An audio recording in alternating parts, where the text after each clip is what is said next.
aujourd'hui, à cette émission, nous recevons l'évangéliste, comme je vous l'ai dit, internationalement connu, le Dr T.L. Osborne. C'est un grand homme de Dieu et nous avons le privilège de l'avoir sur notre plateau. Alors, nous voulons connaître l'homme de Dieu. Nous voulons savoir qui est T.L. Osborne. Homme de Dieu. Qui est T.L. Osborne? Je suis une personne. D'abord, avant de vous répondre, je dois demander la tolérance des grands publics pour mon accent et mon manque d'élocution. Mais je ferai de mon mieux pour vous répondre. Si vous pouvez tolérer et réorienter vos oreilles afin que vous puissiez me comprendre. Je sais que ce sera difficile, mais soyez patient avec moi. Oui, je suis un homme né dans l'État d'Oklahoma, au grand centre milieu des États-Unis. J'étais sauvé quand je n'avais que 12 ans et rempli d'Esprit Saint. Et à l'âge de 16 ans, je commençais à aller avec un autre prédicateur de notre région pour augmenter les réveils dans les petites églises de notre région. Et j'étais avec lui pendant 2 ans et demi. Finalement, nous étions en Californie où j'ai rencontré ma femme. Et nous étions mariés 1 an plus tard. Et alors, tous les deux, nous sommes entrés dans le ministère comme des évangélistes. Nous étions tous les deux des musiciens. Alors les gens venaient à cause de notre musique, je pense. Je suis certain que je n'avais beaucoup de grandes choses à prêcher, mais les gens sont venus. Et enfin, nous avons construit une assemblée. Et là, on a entendu parler de l'Inde, le grand besoin de l'Inde. Et nous avons vendu toutes nos maigres possessions, nous sommes partis pour l'Inde, et là, on a tombé dans la faillite spirituelle, parce que, quoique nous croyions la Bible, nous ne savions rien de comment réaliser des miracles bibliques. Nous croyons que Jésus devait être, selon la Bible, le même hier, aujourd'hui, éternellement. Mais comment réaliser les miracles? On a prié pour les malades, mais rien ne s'était passé. Alors, lamentablement, on a tombé dans la déception complète, démoralisant spirituelle. Et nous sommes retournés aux États-Unis. Vous me demandez combien est-ce que vous voulez que je dise? Oui, allez-y. Allez-y. Ok. Et en retournant aux États-Unis, on était complètement déçus. Et on a décidé, il faut commencer une recherche dans les Écritures pour découvrir ce que la Bible dit. Et le Seigneur, il arrange les choses toujours merveilleusement. À ce temps-là, nous voulions rencontrer quelqu'un avec l'expérience de miracle. Nous croyons en miracle, mais nous ne pouvions pas les réaliser. Alors, on a eu un homme qui s'appelle Wigglesworth, un Anglais. Et juste avant le temps où nous étions, nous croyons pouvoir assister à ces réunions, il est mort. Oh, c'est un désastre pour nous. Alors, on a pensé de cette femme, Aimee Semple McPherson, connue mondialement, avec une église le plus grande à ce temps-là, le plus grande aux États-Unis. Et nous faisions plein d'y rendre visite pour voir les miracles. Elle est morte, comme ça. Oh, j'étais troublé profondément. Alors, on a entendu des nouvelles que les assemblées de Dieu qui ont eu leur camp meeting chaque année, que cet événement va arriver. Et ils ont appelé un homme qui s'appelle Charles Price, connu pour miracle. Alors, on a repris l'espoir de voir le miracle, d'apprendre quelque chose, parce que nous voulions aider le monde à croire en Jésus-Christ.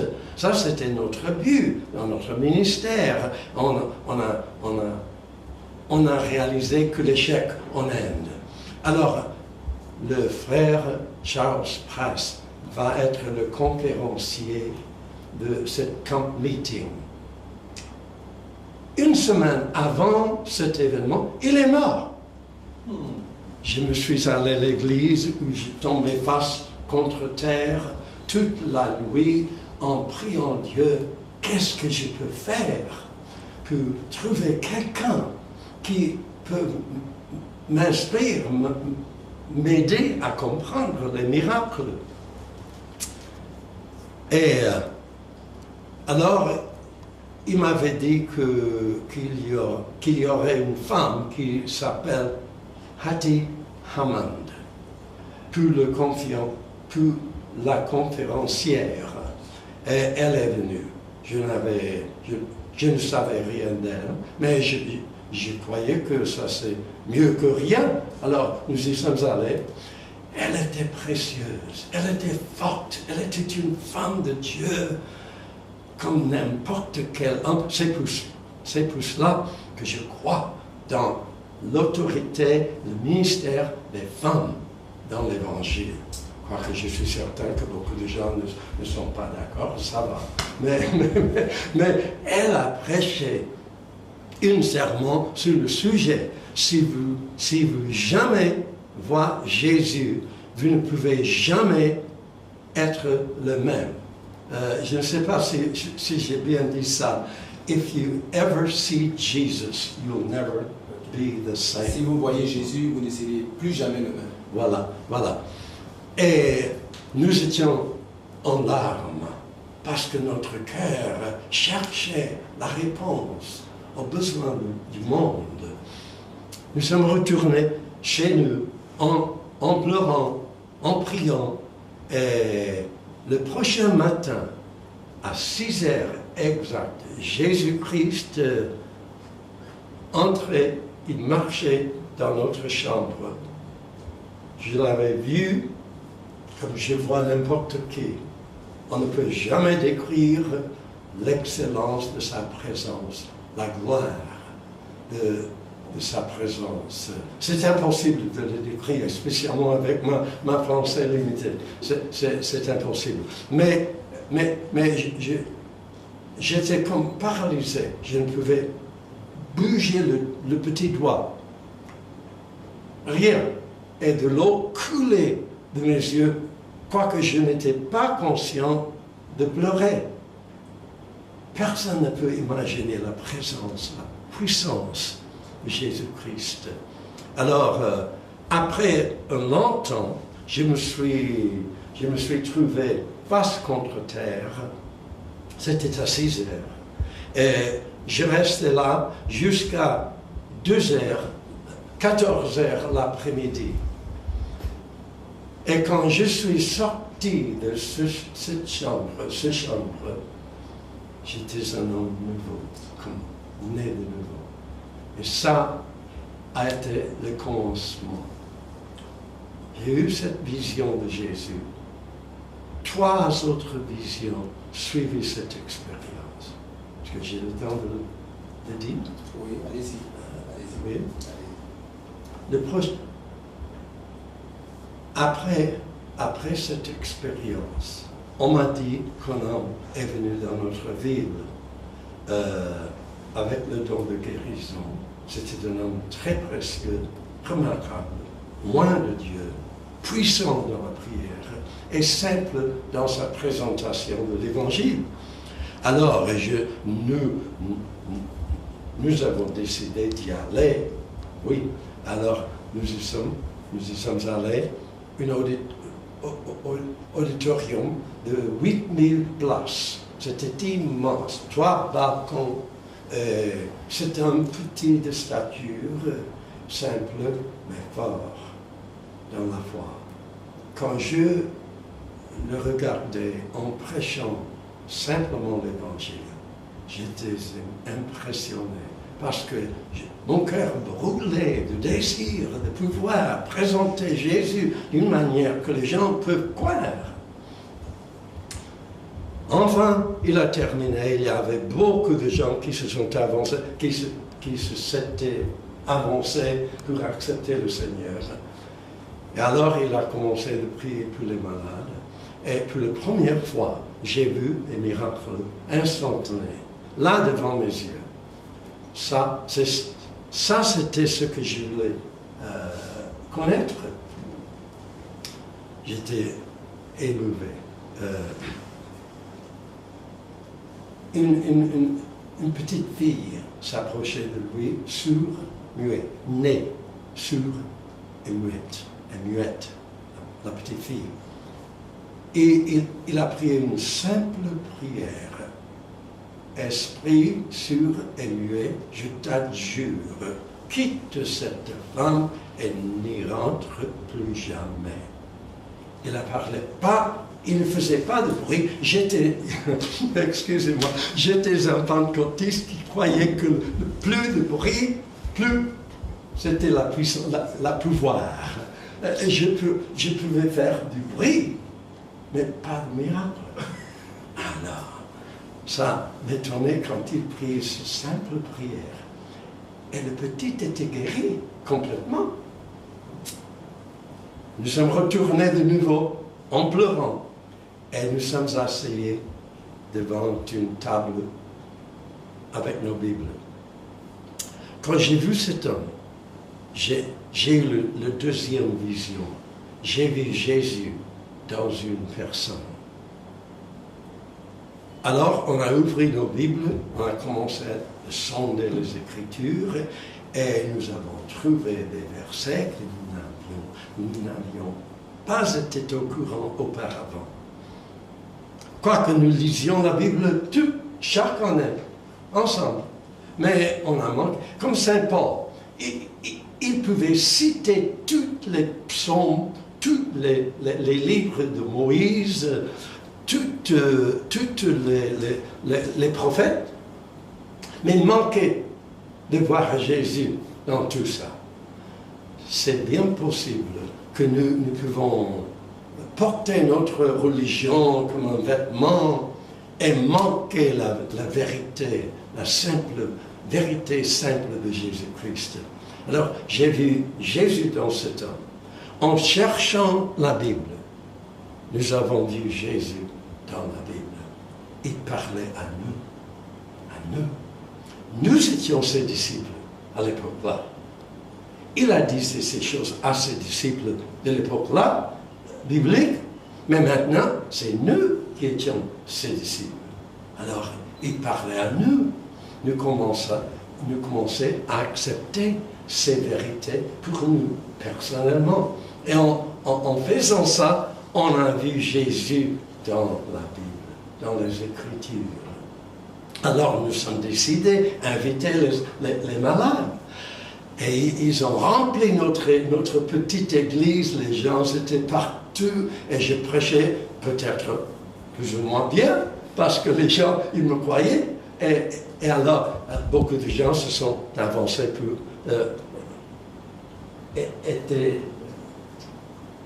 C'était avancé pour accepter Jésus. Et alors, j'ai commencé à prier pour les malades. Et il me semble que chaque personne que j'ai touchée était complètement guérie. Ça n'est pas ça. Ce n'est pas comme ça tout le temps. Non, du tout. Mais le Seigneur a eu compassion de moi. Oui. Et il y avait des grands miracles là. Et ça c'était la 4e vision. Nous avons découvert Jésus en nous. Alors, d'abord, on a vu Jésus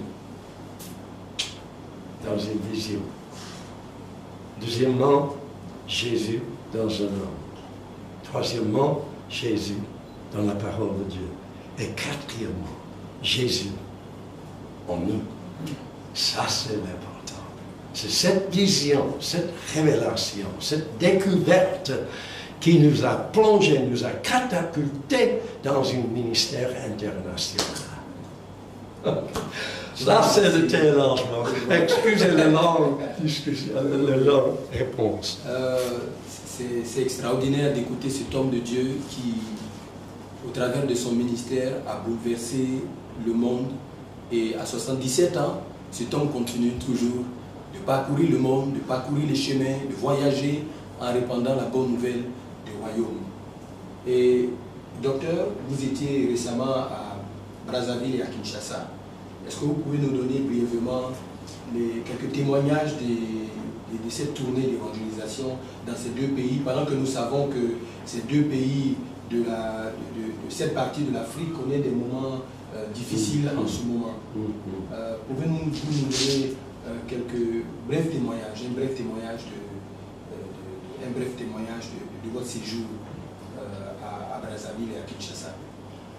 Le Seigneur m'a mis à cœur, dès que je parle un peu le français, avant d'aller au ciel, que je devais participer avec les chrétiens et le peuple des pays francophones. Au moins 10 pays, y compris Madagascar. Et alors, nous sommes allés à Kinshasa. Comme vous avez bien dit, ils ont souffert terriblement. Mais on a eu au moins 8000 personnes dans notre séminaire d'enseignement. Et alors, nous sommes allés à côté du stade. On a compté au moins 100 000 personnes. Ils étaient merveilleux. Combien ils se sont arrivés, je ne sais pas, mais ils étaient là chaque jour, des miracles tremendous, merveilleux, bibliques. Et après ça, nous sommes allés à Brazzaville. Ça, c'est encore plus touchant parce que ce pays a souffert incroyablement. Et les gens sont venus. Pour le séminaire, on a eu au moins entre 7 et 9 000 personnes. Jour après jour, chaque matin, chaque soirée. Et on espère la même chose ici, bien sûr. Où était le séminaire? Comment s'appelle le stade? Le stade Chambrou. Hein? Chambrou. Vous le prononcez mieux que moi. C'est à vous de le faire. Mais j'espère que tout le monde chrétien, tout le monde vient, parce qu'on a de l'espace. Et je suis certain que nous allons voir les mêmes choses ici. Mais à Brazzaville, la croisade, le gouvernement nous a permis de nous servir de grands boulevards devant le Parlement. Et c'était immense, l'espace là. Ils ont coupé le trafic de circulation et on a compté au moins 90 000 ou 100 000 ou 110 000 personnes. Chaque réunion. C'était merveilleux. La première dame a assisté à 4 meetings, 4 réunions. Et j'ai eu le privilège d'avoir une rencontre avec le président Nguesso. Nguesso, on dit ça? Sassou Nguesso. Ah oui. Sassou Nguesso, oui. Il était très gentil. Il nous a accueillis presque comme en famille. Oui, et nous avons conversé longtemps avec les premières dames. Et ils ont fait tellement de choses pour nous aider. En nous donnant la ville. C'était merveilleux. Oh, je suis touché. Et je suis convaincu que les choses que nous enseignent vont renaître dans les gens l'espoir pour un futur mieux, je suis certain. Si les gens perdent de l'espoir, ils sont morts. Ils sont morts. Quoi que le cœur bat, continue de battre, ils sont morts. L'évangile est un évangile d'espoir. Oui, de foi et d'amour, mais aussi d'espoir. Nous pouvons, nous, les créations de Dieu, nous devons faire notre possible. Nous devons nous maintenir en rapport avec Dieu pour pouvoir bénir les peuples de notre pays. J'espère. Et c'est ça c'est pour cela que je suis venu ici. Puis-je lire quelque chose? Voilà l'essence de mon séjour ici. En 82 pays, depuis que d'un demi-siècle, j'ai communiqué la foi, l'espoir, l'amour et la vie de Dieu à des millions de gens autour du globe. Maintenant, ici, je vous enseignerai les plus grands secrets que j'ai appris au cours de mon ministère mondial d'évangélisation. Les idées que je partagerai ont maximisé la vision et optimisé les perspectives de pasteurs, de prédicateurs, d'étudiants de la Bible et de croyants dans de nombreux pays. L'espoir remplacera le désespoir, je vous le garantis. La santé ôtera la maladie et la foi chassera la doute. Ce dont nous vous allons vous faire part lors de ce séminaire transformera et enrichira votre vie. Excusez mon prononciation, mais je vous garantis que vous devez assister à ce séminaire. C'est la plus importante, la chose la plus importante que vous pouvez jamais faire. Je vous garantis ça. Je suis un homme âgé de 78 ans. Je vais mourir avant peu.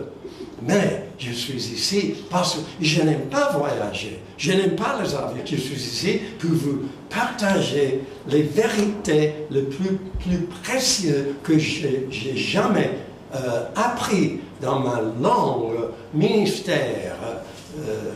C'est des choses merveilleuses. Je vais présenter dans ce séminaire les 7 principes essentiels du christianisme biblique. Ce que nous devons faire comme croyants en Christ pour pouvoir continuer ce que Jésus a commencé. Et je suis totalement convaincu que le Seigneur veut continuer son même ministère ici dans le Côte d'Ivoire qu'il a fait en Jérusalem, à Galilée, dans la Bible. Et je remercie Dieu pour le privilège d'être ici avec vous. Et je veux que vous soyez, que vous sachiez que vous êtes le bienvenu.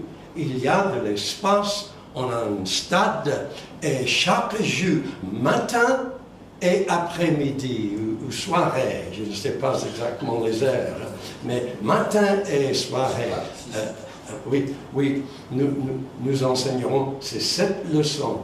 Et à chaque leçon, nous allons présenter un résumé à chaque assistant, à chaque personne qui assiste, pour pouvoir suivre la leçon et que vous pouvez garder dans votre Bible avec un résumé de tout ce que j'ai appris, j'ai enseigné, pour vous rappeler, afin que vous puissiez le rappeler et vous